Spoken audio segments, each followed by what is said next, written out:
মা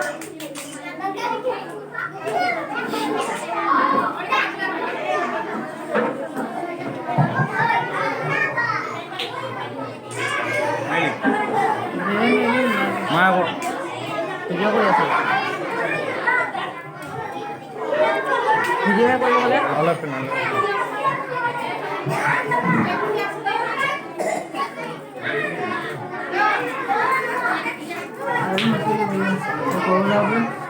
ফুল দিব যে তাত ভিডিঅ' কৰিব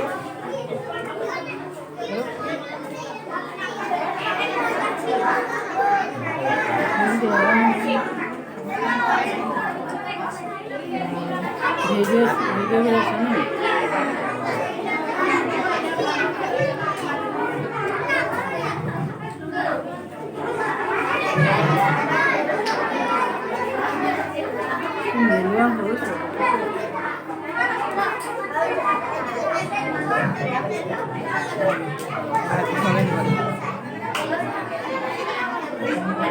চাৰিজন উঠা কৰ চাৰিজন নাই মোবাইলটো পুৰা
বিদ্যালয়ৰ শিক্ষক শিক্ষয়িত্ৰীবৃন্দ, অভিভাৱক অভিভাৱিকাসকল আৰু মৰমৰ সন্মানী শিক্ষক, সৰ্বপ্ৰথমে তোমালোকলৈ যথেষ্ট অভিনন্দন থাকিল মোৰ ফালৰ পৰা। আমি ৰাষ্ট্ৰীয় কৃষক যিহেতু উদযাপন কৰিছে, তোমালোকে ইমান সুন্দৰকৈ ছাৰ বাইদেউৰ সহযোগত সকলোৱে ভালদৰে কৰিছা। আৰু এতিয়া যি পাওঁ আমি তোমালোকে পৰিৱেশন কৰিলা, যথেষ্ট ভাল হৈছে, উচ্চ মানৰ হৈছে।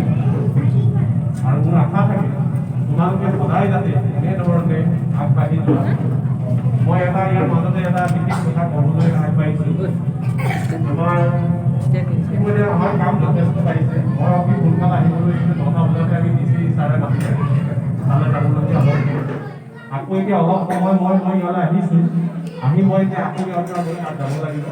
আমাৰ এইদিনতে আপোনালোকৰ যিটো SAIT আপোনালোকে ৰচনা লিখিছিলে, সেইবিলাক আপুনি কাম চলি আছে। মই ইয়াত 3খনমান আৰু বাকী আছে, আমাৰ ক্লাষ্টাৰ বেছি নাই আৰু এই ক্লাষ্টাৰটো আমাৰ তাতে 519খন ৰচনা হৈছিলে, তাৰ ভিতৰত আমাৰ মাত্ৰ 3খন বাকী আছে। তাৰোপৰি আপোনালোকৰ এই বিধায়ক আপোনালোকৰ সহায় সহযোগিতা, অভিভাৱকসকলৰ সহায় সহযোগিতা, তাৰ বাইদেউসকলৰ যথেষ্ট কষ্ট পৰিশ্ৰমৰ মাজতে আমাৰ ক্লাষ্টাৰত টোটেল 6খন স্কুল PM-শ্ৰী বিদ্যালয় হিচাপে আমি আবেদন কৰিবলৈ সুবিধা পাইছোঁ।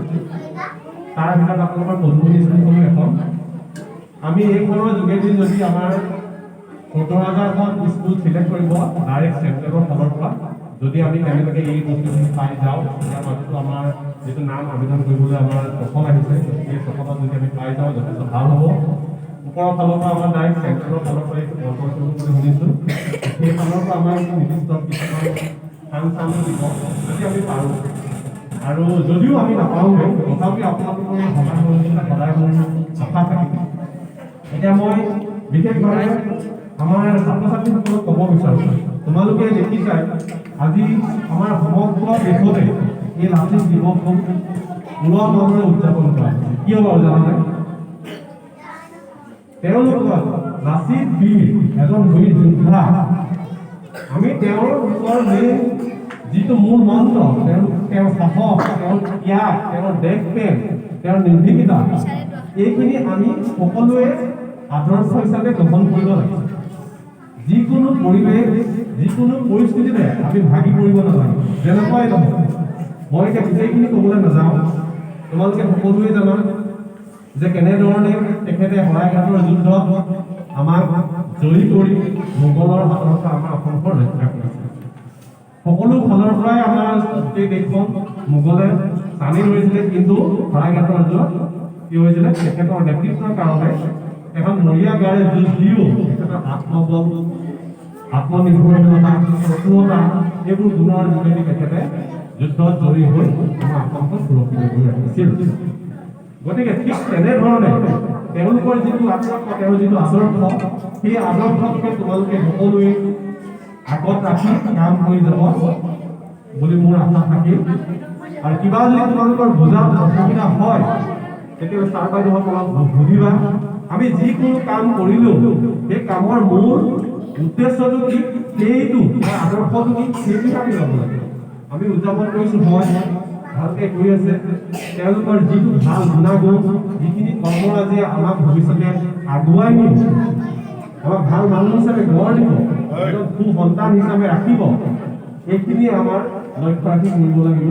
তাৰোপৰি ছাত্ৰ ছাত্ৰীসকলৰ উপৰিও অভিভাৱক অভিভাৱক এইটোৱে ক'ব বিচাৰোঁ যে আপোনালোকেও একেই তেখেতৰ গুণ ৰাখি, তেখেতৰ কৰ্মৰাজি অকল লাচিত বৰফুকন বুলিয়েই নহয়, আমাৰ যিকোনো এজন ভাল মহান ব্যক্তি, আমি যিহেতু মহৎলোকৰ বাণীও পঢ়োঁ, তেওঁলোকৰ মহৎলোকৰ বাণী কিয় হ'ল, গতিকে সেই তাৰ মূল উদ্দেশ্যটো আগত ৰাখি আমি ছাত্ৰ ছাত্ৰীক আগুৱাই লৈ যাব লাগিব। আপোনালোকৰ অতি সন্তান ছাত্ৰ ছাত্ৰীসকল, আপোনালোকৰ মূল সম্পদ ধন টকা পইচা এইবোৰ ইমান ডাঙৰ কথা নহয়, এইবোৰ নিৰ্দিষ্ট আৰ্জিলেই হৈছে। মই এতিয়া আমাৰ নিজৰ ক'বলৈ বেয়া পাওঁ, আমাৰ মোৰ মিছেছৰ ভাগিনী দুজনীয়ে ACS পাছ কৰিছে। মাক বাপেক এগৰাকী আপোনাৰ বাপেকে যথেষ্ট কষ্টৰে আগবাঢ়ি গৈছে। আপোনালোকৰ ল'ৰা ছোৱালীও নিশ্চয় পাৰিব। খালি এটাই মন কৰিব, সদায় স্কুললৈ উঠিয়াব। আপোনালোকে আপোনালোকে যদি চাবি কাঠিটো হাতত ধৰি তেওঁলোকক আগুৱাই লৈ যায়, ডাঙৰ ডাঙৰ মহৎ মানুহবোৰ কেনেকৈ আগবাঢ়িছিলে সেইটো আপুনি পঢ়ি শুনি তাৰ ধাৰণা এটা লৈ ল'ৰা ছোৱালীক কেনেকৈ ধাৰণাৰে আপোনালোকে আগবাঢ়ি লৈ যাব লাগিব। বৰ্তমান আপোনালোকে তেওঁলোকক অলপ সময় দিব, সময় আহিব লাগিব, সদায় স্কুললৈ সদায় যাব লাগিব, চাফ চিকুণকৈ বিদ্যালয়লৈ আহিব লাগিব। যিহেতু আমাৰ স্বচ্ছতাৰ কথা আছে, আপোনালোকে পাইছেই, স্বচ্ছতাৰ দিশ এটা আছে। সেই স্বচ্ছতাৰ দিশৰ কাৰণে স্বচ্ছতা কেনে হৈ থাকিব এই কথাখিনি আপোনালোকে আহি অংশগ্ৰহণ কৰিব যিবিলাক প্ৰগ্ৰাম হয় তাৰ যোগেদি ল'ৰা ছোৱালী কেনেকৈ পৰিষ্কাৰ পৰিচ্ছন্নতা ৰাখিব লাগিব। কাৰণ ল'ৰা ছোৱালী যদি পৰিষ্কাৰ পৰিচ্ছন্নতা হৈ নাথাকে তেতিয়া তেওঁলোকৰ নানা ধৰণৰ বেমাৰ আজাৰ লাহে লাহে দেখা দিব, যাৰ ফলত আপোনালোকৰ ল'ৰা ছোৱালী ভালদৰে পঢ়া শুনা কৰিবলৈ দুৰ্বল হ'ব। গতিকে আমি প্ৰতিটো দিশ ভালদৰে চাই আমি তেওঁলোকক আগুৱাই লৈ যাব লাগিব। আৰু মই ইমানেই ক'লোঁ, মই বিশেষ আৰু সময় বিশেষ দিব নোৱাৰিম। মই এতিয়া আকৌ যাবই লাগিব তাত, নহ'লেকে এখন মেছেজে আমাক চবকে আকৌ নহ'লে আমাৰ চোৰ হৈ যায়। গতিকে মই ইমানেই কৈ আমাৰ বাকী কাৰ্যসূচী আমাৰ আবেদনবিলাক আগুৱাই নিবলৈ অনুৰোধ কৰিছোঁ। ধন্যবাদ।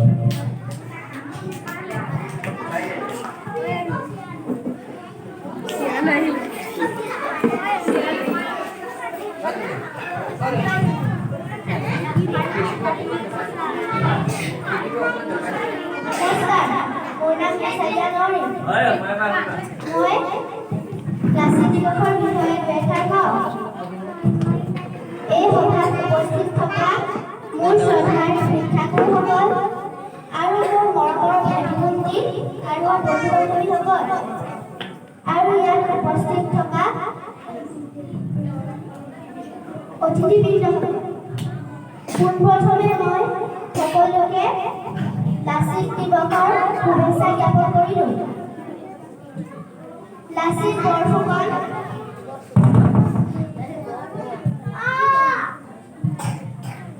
আহোম সাম্ৰাজ্যৰ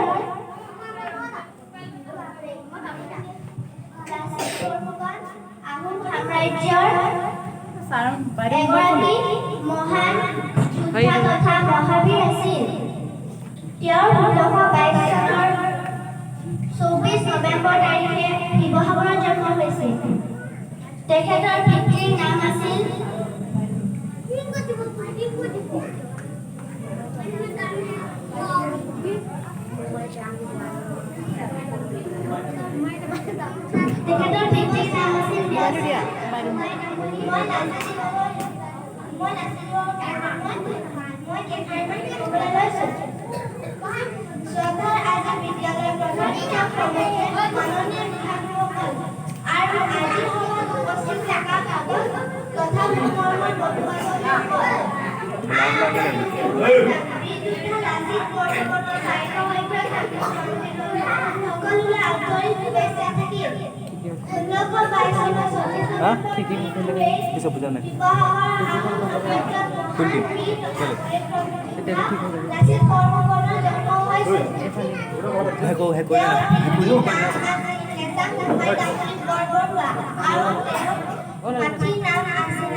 এইটো এবাৰ ঠেলি দিয়ে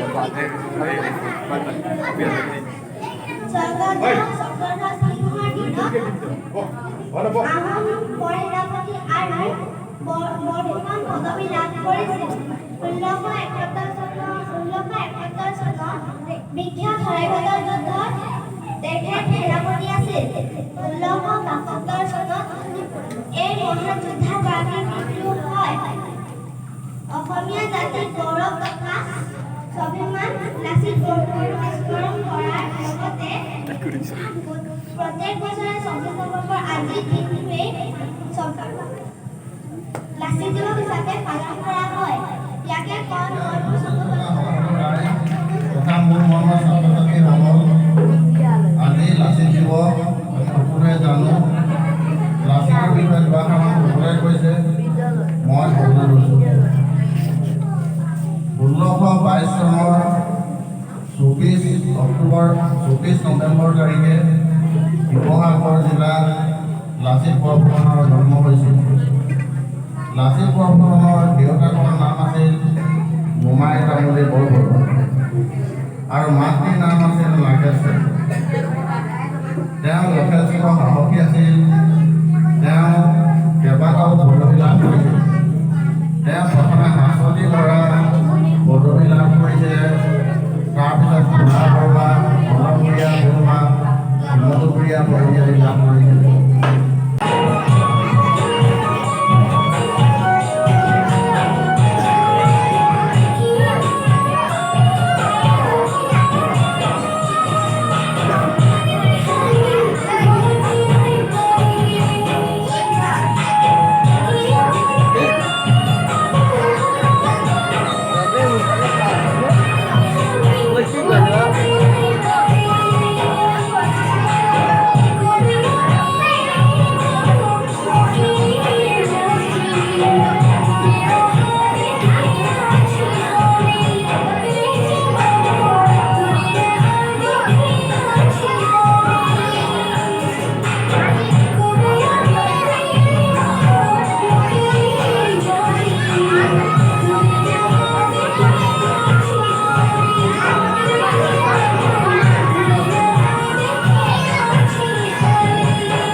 Thank you.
Oh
tidak.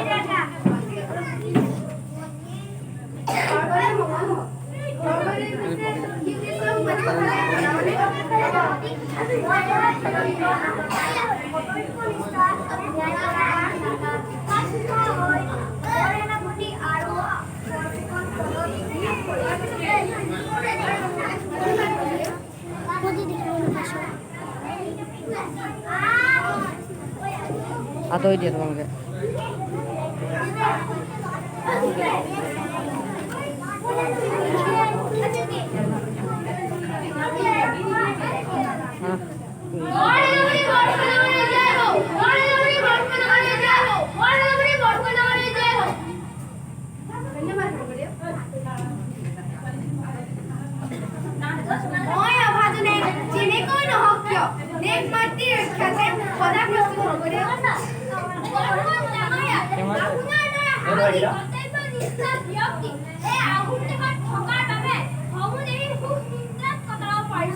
ধন্যবাদ বুঢ়াগোহাঁই ডাঙৰীয়া দেশ মাতৃৰ ৰক্ষাতে মই সকলো কৰিবলৈ সাজু আছো এতিয়া মোক আদেশ কৰক যাবলৈ পাৰোঁ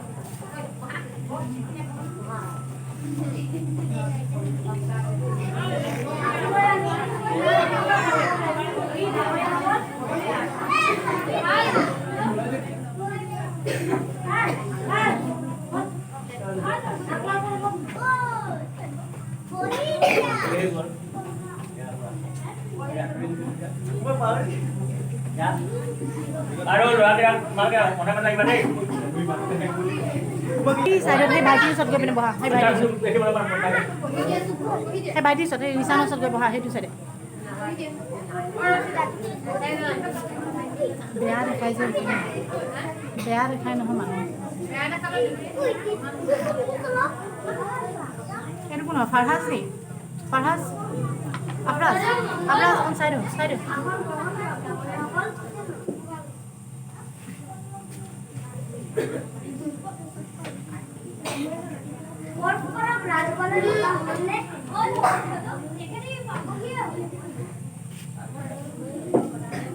সৰ্বদেৱ মংগল সৰ্বদেৱ দুৱাৰত বৰফুকন ডাঙৰীয়া গ'লে আহিব দিব পাৰোনে আহিব লাগিব হ'ব সৰ্বদেৱ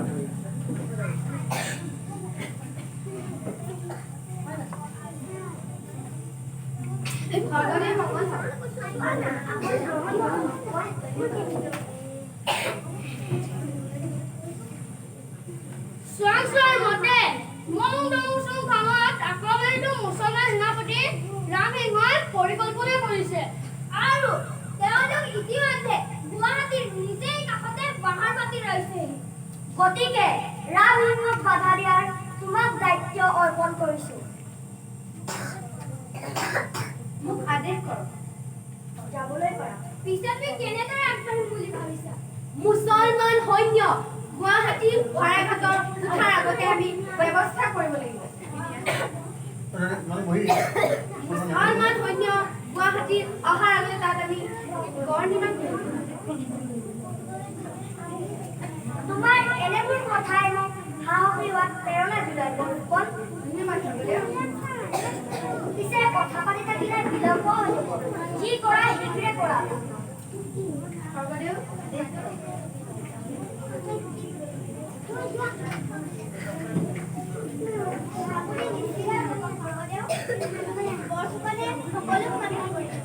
আপুনি অলপ জিৰণি লয় এইকেইদিন আপোনাৰ টোপনিয়ে হোৱা নাই কেনেকৈ টোপনিদান মিলে কিন্তু এতিয়া বৰফুকনৰ সাহসে মোক দুগুণ সাহস দিয়ে ব'লা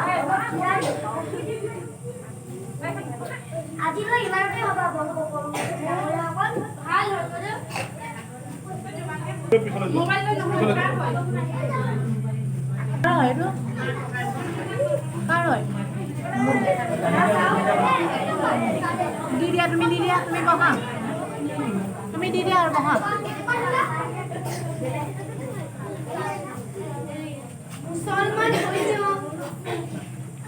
গুৱাহাটী শৰাইঘাটৰ অহাৰ ৰাম সিংহই পৰিকল্পনা কৰিছে তাৰ বাবে আপোনাক মই এটা দায়িত্ব প্ৰদান কৰিব বিচাৰিছো আজি ৰাতিৰ ভিতৰতে গুৱাহাটী শৰাইঘাটৰ ওচৰত এটা গড় নিৰ্মাণ কৰিব নহ'লে আমি পুৱাৰ সুযোগটো দেখা নাপাম নাচাওঁ হ'ব মই যাম আপোনাক যিমান সৈন্য লাগে লৈ ল'ব পাৰে এতিয়া মই যাম আজি তাই বস্তু ভাল মনে মনে আগলৈ যা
নিদাত ন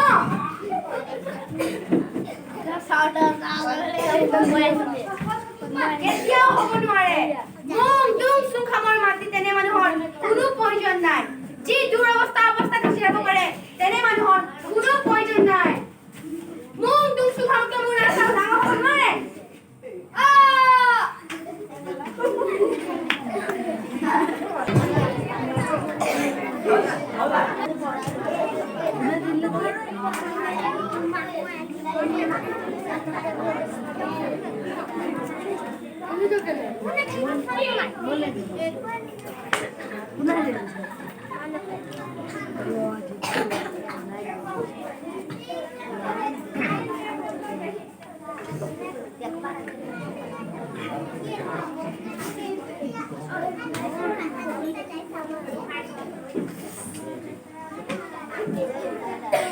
সৰ্বদেৱ মংগল সৰ্বদেৱ বয়নাপতি বৰফুকন ডাঙৰীয়া দুৱাৰলৈ আহিব ক'ব পাৰোনে আহিবলৈ কোৱা হ'ব সৰ্বদেৱ কি বা বাতৰি আনিছে বৰফুকনে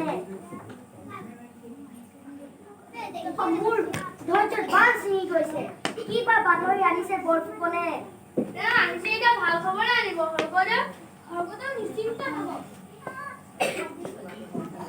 সৰ্বদেৱ জয় হওক আসন গ্ৰহণ কৰা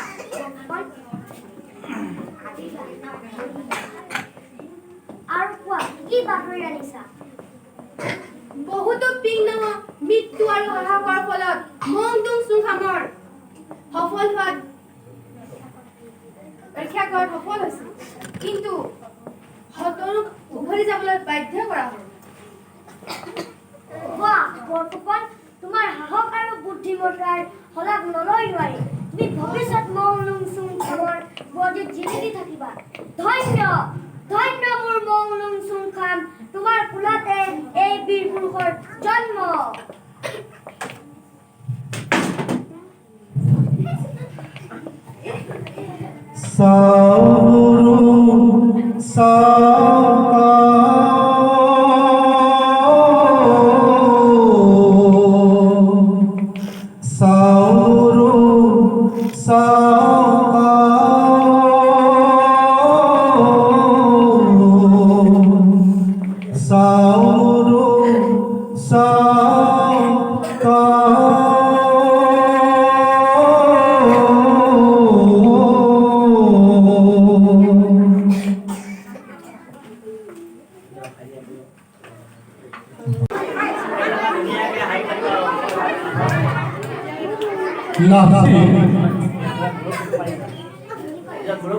ভিকাৰি বড়া মিলে ৰানী আলিয়া নবী ৰজা হৰগদেব আদিল হুসেন বুঢ়া গোহাঁই আতিকুল ৰহমান বৰগোহাঁই সাদিক ৰহমান মুম্বাই আৰমান আহমেদ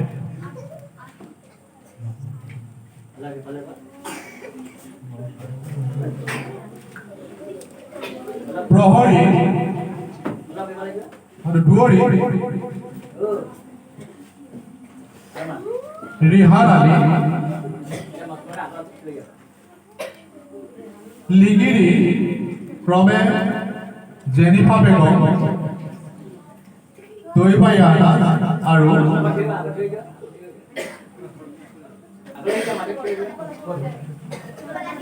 উৎপলাক্ষী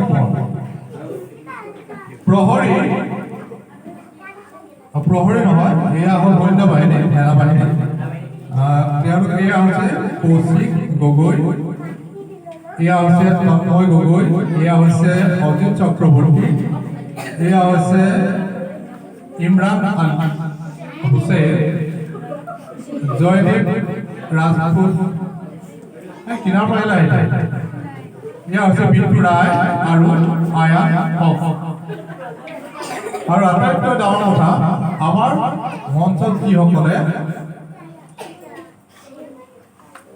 আমাৰ ড্ৰপবিলাক টানি আছিলে তেওঁলোকৰ এজন আছে মুজিবুৰ আলী জুনেদ আলী তেওঁলোকক সহায় কৰাৰ বাবে বহুত ধন্যবাদ জনাইছোঁ কাৰণ তেওঁলোকৰ অবিহনে এখন নাম পূৰ্ণাংগ ৰূপ পাব নোৱাৰে এতিয়া তোমালোকে কিবা ক'বা নেকি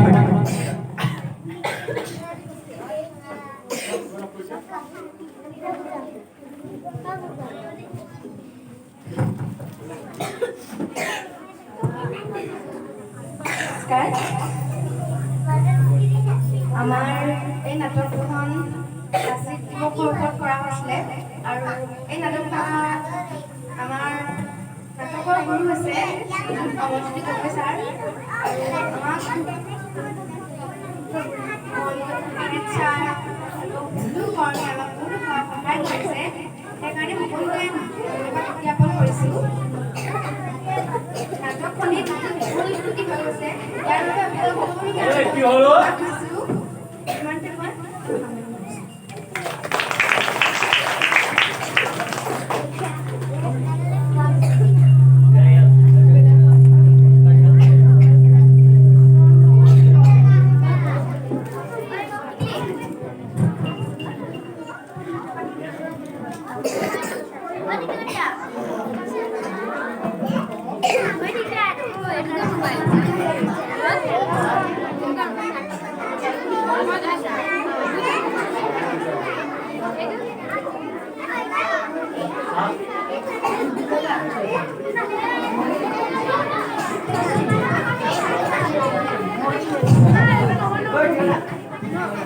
যিসকলে ছাত্ৰ-ছাত্ৰীসকলে নাট প্ৰদৰ্শন কৰিলে অভিনয় কৰিলে তেখেতসকলক পুৰস্কাৰ দিয়া হ'ব লগতে আমাৰ লাচিত দিৱসৰ উপলক্ষে ৰচনা প্ৰতিযোগিতা প্ৰথম দ্বিতীয় চতুৰ্থ পুৰস্কাৰ আৰু আৰ্ট কম্পিটিশ্যন যিসকলে কৈছিলে মই নামবোৰ কৈ দিওঁ তেখেতসকলে পুৰস্কাৰটো গ্ৰহণ কৰাৰ পিছত ৰচনা প্ৰতিযোগিতাত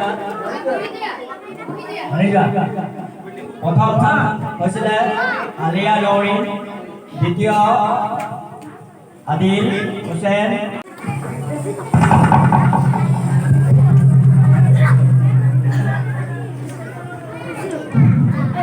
নমস্কাৰ আজি লাচিত বৰফুকন ডাঙৰীয়া দেৱৰ 400 সংখ্যক জন্ম জয়ন্তী উপলক্ষে পদুমণি প্ৰাথমিক বিদ্যালয়ত অনুষ্ঠিত কৰা অনুষ্ঠান উপস্থিত হৈছোঁ আৰু আমাক দৰ্শন কৰিছে মই ছাত্ৰ ছাত্ৰীসকলক উদ্দেশ্যে দুআষাৰমান ক'ম আৰু প্ৰথমে মই ছাৰসকলক ধন্যবাদ জ্ঞাপন কৰিছোঁ ইমান সুন্দৰ অনুষ্ঠান আপোনালোকে আয়োজন কৰিছে মৰমৰ ছাত্ৰ ছাত্ৰীসকলক মোৰ ফালৰ পৰা মৰম জ্ঞাপন কৰিছোঁ আৰু ইয়াত উপস্থিত থকা অভিভাৱকবৃন্দক মোৰ ফালৰ পৰা শ্ৰদ্ধা জ্ঞাপন কৰিছোঁ আজি মই পুনে আহি ইয়াত এখনেই সুন্দৰ নাম উপভোগ কৰিবলৈ পালোঁ কণ কণ ছাত্ৰ ছাত্ৰীসকলে ইমান সুন্দৰকৈ নাটখন কৰিলে সঁচাই ভাল লাগিছে ইমানটো এটা বয়সৰ উপযোগী হৈছে মানে কম বয়সত ইমান সুন্দৰকৈ উপস্থাপন কৰিছে আমি আচলতে এই বিদ্যালয়বিলাকত এনেকুৱা পৰিৱেশ পোৱা নাছিলোঁ ছাৰ সেইকাৰণে ভাল লাগিছে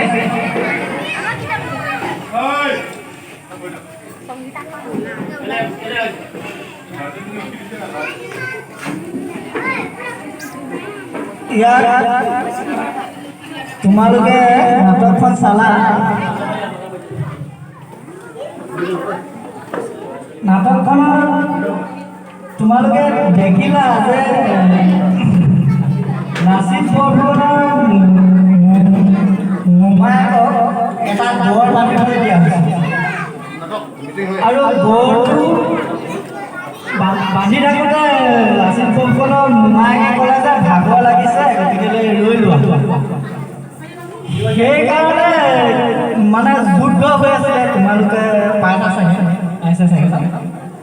যুদ্ধ মানে ঘৰটো বান্ধিছে যুদ্ধ মানে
ছাত্ৰ-ছাত্ৰী যিসকলে অভিনয় কৰিলে তেওঁলোক এখনকৈ বহি এটা ক্ৰেডিট পুৰস্কাৰ প্ৰদান কৰিছে আমাৰ বিদ্যালয় প্ৰভাষিত মহোদয়।